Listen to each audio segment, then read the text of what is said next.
காலை தியானம் மார்ச் 3, 2024. தலைப்பானது தேவனை அறிகிற அறிவு.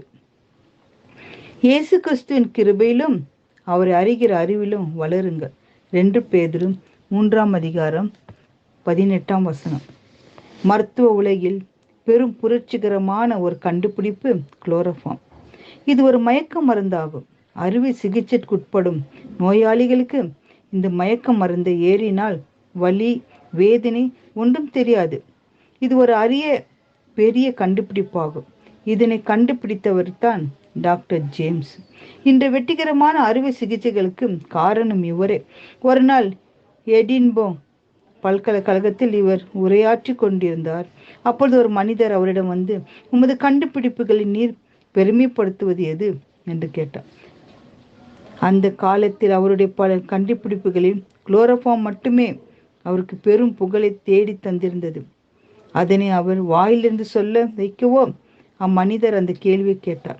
ஆனால் டாக்டர் ஜேம்ஸ் கேள்வி கேட்டவரின் எதிர்பார்ப்பின்படி பதில் கூறவில்லை. அவருடைய பதில் அந்த மனிதனை தலை குனிந்து செய்தது. அவர் கூறியதாவது, நான் கண்டுபிடித்த பெரிய கண்டுபிடிப்பு யாதெனில், நான் ஒரு பாவி, ஆயினும் இயேசு கிறிஸ்து என்னில் அன்பு கூறுகிறார் என்ற ஒன்றே என்று மிக அமைதியாக புன்முறுவலுடன் பதில் அளித்தார். தன்னுடைய கண்டுபிடிப்புகள் ஒன்றாக குளோரோஃபார்மின் பெருமை எடுத்திருப்பார் என்று எதிர்பார்த்தார். தலை குனித்து, தேவனுடைய ஐஸ்வர்யம், ஞானம், அறிவு என்பவர்கள் ஆழம் எவ்வளவா இருக்கிறது.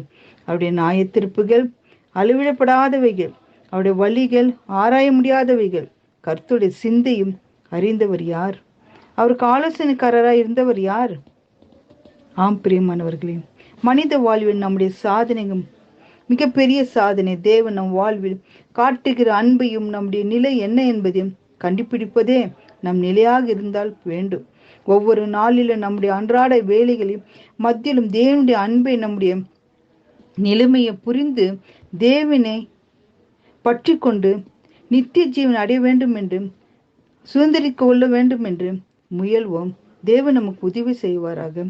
ஆண்டவரே, எங்கள் பெருமை அல்ல ராஜா, உமது பிரதிபலிப்பு காட்ட, உண்மை மாத்திரம் உயர்த்த காட்ட வேண்டும் என்று ஒருத்தர் மண்டாடி ஜெபிப்போம்.